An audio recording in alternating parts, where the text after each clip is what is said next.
in this video, I want to give you real companies that have sponsored visas before. So I'm just going to try to cover like the real routes that you can use to get sponsor to relocate or to come to Ireland. Then I'm also going to give you a list of where you can check these companies to make sure that before you apply for the company and before you go all out, just try to check the list. And if the company is on the list, I would advise you not to waste too much time on it. I know that there may be new companies that are coming up and also sponsoring visas as well. So just try to check. But my advice, the reason I went out to find this list, is for you to actually know the companies that have sponsored visas before, that are currently sponsoring visas. So this list will be for like 2025 companies that have sponsored visas, like this 2025. Okay.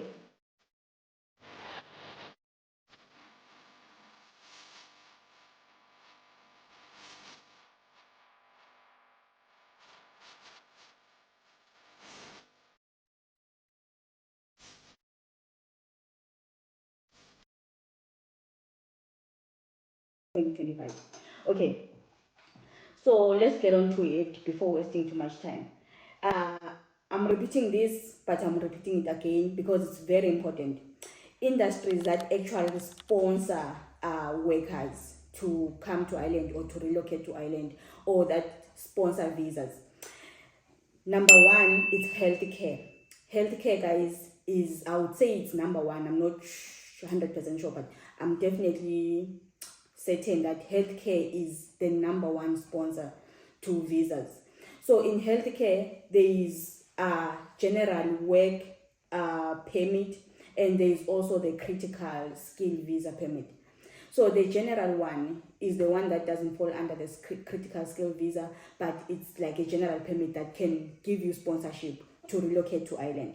So under healthcare, we have nurses, we have social care workers, we have healthcare assistant workers. That's the one that needs the level 5 or needs a certificate in healthcare. But the rest is like nurses and social care workers. Then coming number 2, I'm gonna put logistics under number 2. The reason why logistics also gives the general work permit visa sponsors. So the general work, guys, you don't need those high qualifications for you to get the job and to get the visa sponsorship. It's just like a general job that you can do and still get a visa to be like sponsored to come to Ireland or to relocate to Ireland. So under logistics, we have truck drivers, meaning when you have code 14, you have like those, I think code 14 is the highest, right? Yeah, it should be. So if you have code 14 and you have like your professional driving permit, you can actually look for a job in Ireland. I have found a lot of people asking me questions about this one. So yes, you can apply with code 14 and with experience. Guys, experience is very important as well. Then the production supervisors, these are also under logistics, and you can get visa sponsorship for them. It's still under the general work permit, because sometimes you can become a supervisor and end that role without even going to school to study 4 years, 5 years for it. Okay.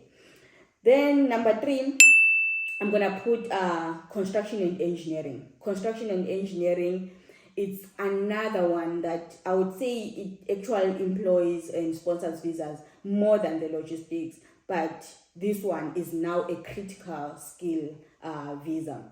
So most of the times they employ like civil engineers, quantity surveyors, electricians or electrical engineers, and more. Okay. Then we come to IT. IT covers a lot of, I would say when we say IT, it covers like a wide range. But IT, we focus on software engineers, there's cyber security. I think that one takes a lot of people as well. And you don't need like high qualifications and everything. You just need like that qualification. Yeah, it falls under critical visa skills, but I don't think it's that much hard. I don't know. You guys can comment on the comment section and tell me, is it too hard to get the cybersecurity certificate or qualification? I think most people, they get it easy. So yeah, those are the industries that can give you visa sponsor to come to Ireland. Guys, I have found comments where people talk about, I do hair, or I'm a, what do you call it, hair technician or a nail technician. Can I come to Ireland with a nail technician job? Guys, no, you can't. These that I have covered now here are the jobs that mostly you get sponsor for. I know there are other like jobs, like let's say working in the what do you call it, as a chef or what, so you get sponsors for that, but it's not that much common. I have found like people that are working in hospitality getting sponsorships as well, but it's not that much common. This is why I didn't get it on the video. But then a nail technician, hair and stuff, guys, no, you can't get the visa sponsorship for that. Then let's now get on to the companies that are sponsoring visas. Remember, I prepared a list for you, and the list will be attached on the YouTube description. So these companies that I listed here, it's some of them. But if you go to the list, or if you actually go to the island, I'm also going to put the website or a link that sends you straight to checking this list yourself.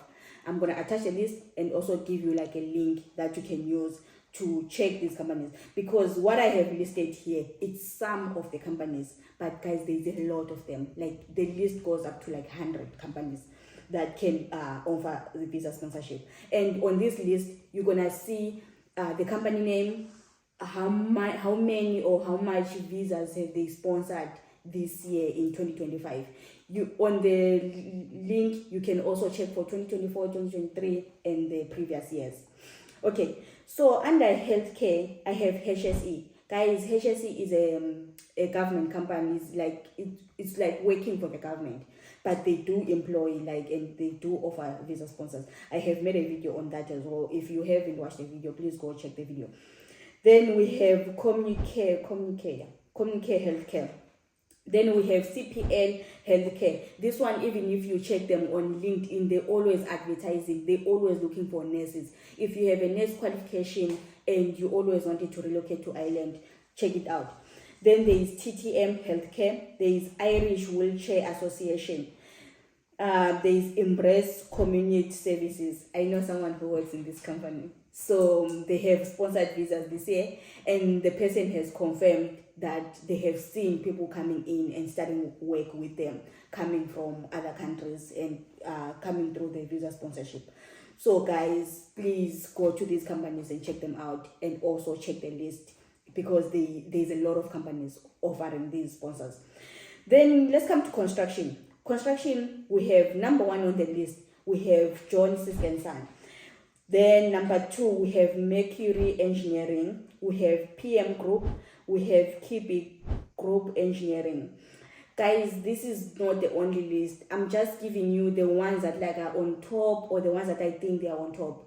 But if you check yourself, dig deeper, there is more than 20 engineering companies that are employing and offering visa sponsors, as long as you have your engineering qualification and you have work experience. Another important thing, if you're going to relocate to Ireland, it's important to have a driver's license. Guys, I don't know how important it is, but it's very, very, very important to have a driver's license, whether in healthcare, engineering, or what. It's important to have a driver's license. This is why I have found some clients that I mentor telling me that when they did the job interview, they asked them about a driver's license. Then they said, no, I don't have, or I don't know how to drive. Then from there, they feel like it reduced their chances of getting the job. And from there, the company never got back to them. That's very sad, but it's also important. I don't know how can I emphasize that. If you're thinking of relocating to Ireland and you don't have your license, start working on your license today. And I know some people, especially women, are scared of driving. It's important to drive. I don't know why I was scared to drive. Okay, then we come now to the IT sector. The IT, we have the Accenture. This company, I saw that they took about, is it 200 and something? They sponsored visas this year, 2025 only. They sponsored about 200 and something visas. So if you have IT qualification or you are good with IT, just go to their website and check them out. Then there is Amazon. And Amazon, wow, guys, I think they also sponsored about 100 and something visas.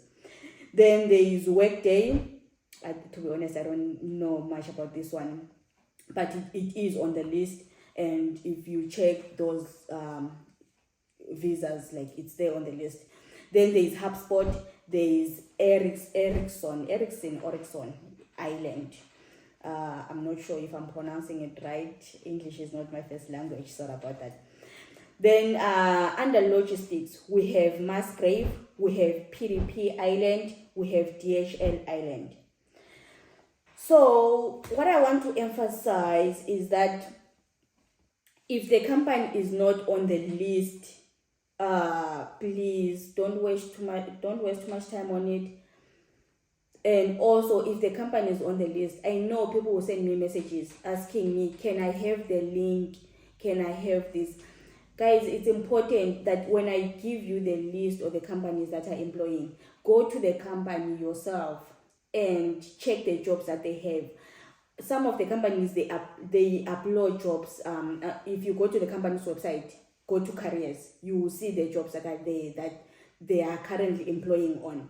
And make sure that when you contact the company, whether you are using their email or you are applying, make it clear to them that you are not currently in Ireland. Because I have had a client that got a job interview while they did not specify that they were outside Ireland. So when the company is employing or giving you the interview, they have to know that are you in Ireland or outside Ireland. So try to make it clear to them that you are outside Ireland. It won't reduce your chances or what. It just makes it clear so that the company can know that they are interviewing someone who is outside Ireland that will need a visa sponsorship, and they can know how to manage you. Okay, so just make it clear to them. And okay, now let's come to the next step: how to check if a company is official or is allowed to sponsor visas to come to Ireland.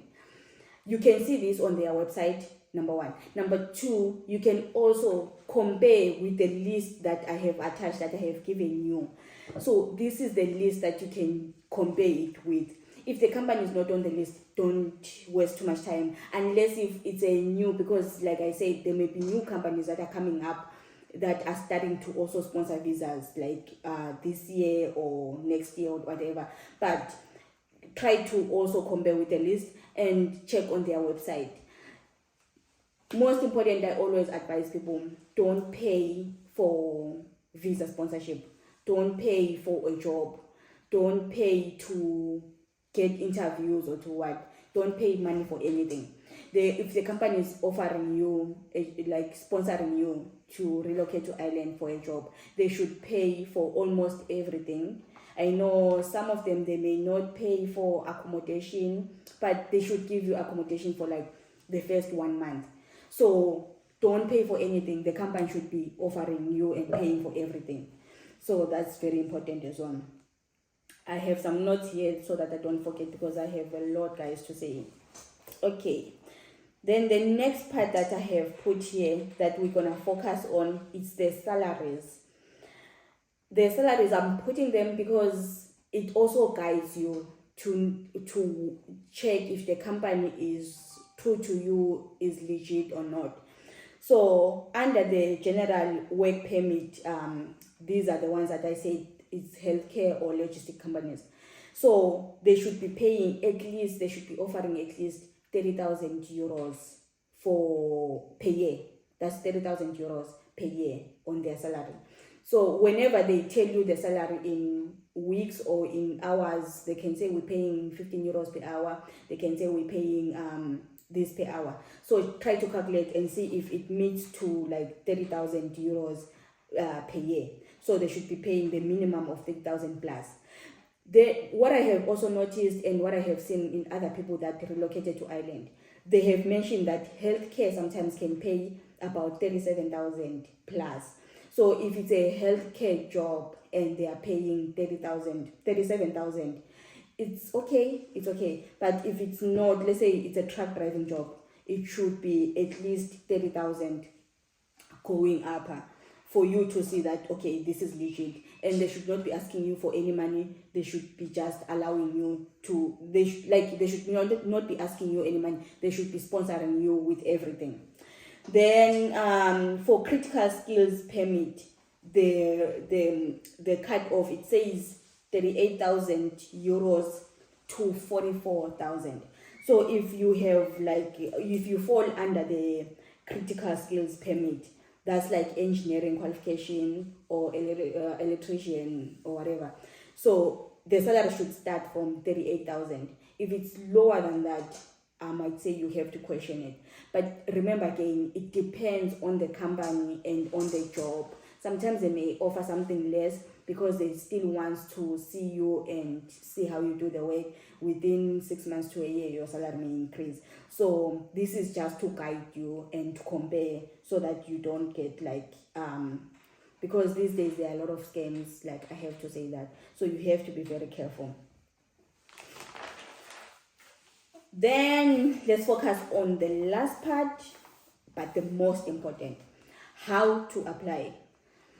I said it before that people would send you links, send you emails or messages asking, can I have a link to the company? Guys, as I mentioned that the list attached, there is more than 100 companies that have sponsored visas before. And from the interviews that we have done with these companies, talking to the HR managers, they say they have to balance, employing locally in the EU and also employing outside, in the non-EU countries. So you may contact them today and they say, oh, we're currently not taking. It doesn't mean that they won't be taking forever. It's for that time. It's important to also keep on following up and checking up with them. You will one day bump to them when they are taking. So I won't have the link to the jobs for all the companies. When I give you the list, go to the company, check the company's profile, check the careers, under career section, the jobs that are there right now, and compare with your qualifications. If you qualify, apply. I won't have that list. But from the application process that I prepared here, I said pick your industry. Meaning, I have heard everything that I'm saying, guys. I talk from experience. So I have heard clients saying, I want any job, any kind of a job. It doesn't work like that. If you have a qualification in healthcare, focus in healthcare. Your CV should be focusing on healthcare. Don't apply today in healthcare, then tomorrow you're applying for a driving job or code 14 job.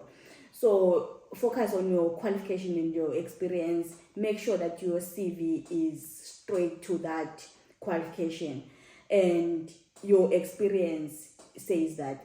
Another thing that we face a lot is people coming with a certificate that they say they did for 2 hours or 3 hours. It's a healthcare certificate, but they just did it for 3 hours.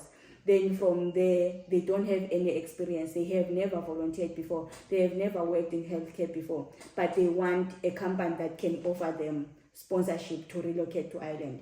So my take on this, or my advice on this, is that put yourself in a company's shoes. If you were running a company, would you take someone that did a certificate or qualification that took them 2 hours to do maybe online? Then from there, they have never done the job before. They have never worked in healthcare before. What are the chances of you sponsoring that person? Because sponsoring a visa, guys, is expensive. You bring someone here spending about 5,000 euros. Then when they get here, they don't know the job.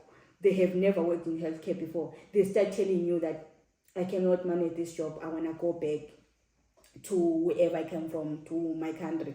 Because companies have faced that challenge of bringing a person over to Ireland, and when the person is here, they start saying the healthcare job is too hard, they can't manage it, they want to volunteer to return back to their country. That's very expensive to the company. So I would say it's important for you to have experience and to have a driver's license and to know what you are doing and to have the qualification for what you are applying for. Then number 2, I said apply direct with the company. Most people, they contact you saying, do you know an agent that is helping people to what? I'm not saying it's wrong to use agencies, but these days, the way companies have made everything easy for people, guys, if you go to Indeed, if you go to these job search places, they make it easy for you to apply straight to the company. Or if you, like right now I listed the companies, if you go to the company's website, there is always a career section. They tell you what they want and what they need. Just go straight to the company and apply. They will get back to you, they will respond to you, tell you if something is wrong with your CV or something is wrong with your qualification, but they will talk to you. You don't need to go through an agency or someone coming in and promising you that they will help you get a job overseas. Just apply direct with the company. Then number 3, the CV again. I'm coming back to the CV. Make sure that your CV is not more than 2 pages. And also limit colors on the CV. The CV should not be blue, green, brown, and white. Just make the CV like black and white. Make it as clear as possible and don't make it too long. And put like the most important things that you have done. So starting with your names and your everything. I have noticed that in South Africa, most people, they can put an ID number on the CV. They can put too much details on the CV. You just need your names, the phone number that they can contact you in, the email address that they can contact you using. That's it for your personal details. You don't need to put in ID numbers and everything. And the address, okay. You need your address, your phone number, your email address, and your names. You don't need to put in a whole bunch of information about yourself. It's not that much important. They will know about you when they employ you. Then coming down, talk about your qualifications and your work experience. When you put in work experience, try to put details of what you have done at work or what you have been doing at work, especially in healthcare. It's very important. I would say everywhere, actually, healthcare and engineering, it's very important. Then number 4, documents. Make sure that your passport is ready, your qualifications are ready. I also made another video where you can compare your qualification to the Irish qualification using the link that I provided on that video. So please check it out on how to compare your qualification. But make sure your qualifications are ready. And the references, guys, it's very important. When I first relocated to Ireland, I worked for Noah Healthcare. When they asked me for 3 references and they wanted those references to respond, I was like, how is this possible? Like, why are they doing all this? I still don't know why they do it, but it's very important for you to have at least 3 references that you can put on your CV, and also that when the company is going through your things, they can contact those references and the references must respond. Like you put their phone numbers and their email address. So mostly they won't call their references, but they will email them. So make sure that if you worked in whatever company, you put their email address, and make sure that you contact the company and tell them that you put their email address, so that when they contact them, they should respond and give them all the details that they want about you and how you used to work there. It's important to have at least 3 references, guys. Then there is police clearance. Again, I have someone that got a job offer, they did everything, they went all out and they did the interviews. But when the company asked for police clearance, they gave them, I think it was like 2 weeks to do the police clearance. The person couldn't do the police clearance and they ended up losing the job offer because of that. It's important to make sure that you are ready to provide the police clearance. Okay, then these are the documents that you need to prepare for that. Then number 5, let's talk about the interview. Interview, guys, these days most companies, they're using a star technique interview style. This is where you talk about the situation, the problem that you faced in that situation, and how you solved it, or how you managed to end up with good results from that situation. I have made a video again explaining about this. I won't spend too much time on it. Then number 6, the employer, guys, they will do the work permit application for you. You don't need to go all out doing the work permit application, whatever. They will do it for you. So once you apply, you do the interviews, and you have all these documents that are listed ready for your part, the employer is going to do their part. They will sponsor you, they will do the work permit application and everything. Then the work permit application and the visa, it's 2 different things. You might have to do visa, and when you get to the country, you need to go register with the immigration so that they give you the stamp, whether they're giving you stamp 1, stamp 2, stamp 3. But that one is on you. But the employer would have done all the other parts of the work permit application. So that's it for this video today. My next video, I'm gonna go step by step on the CV, because I feel like it's very important to teach you guys about the CV. Then that's it for this video today. Thank you so much.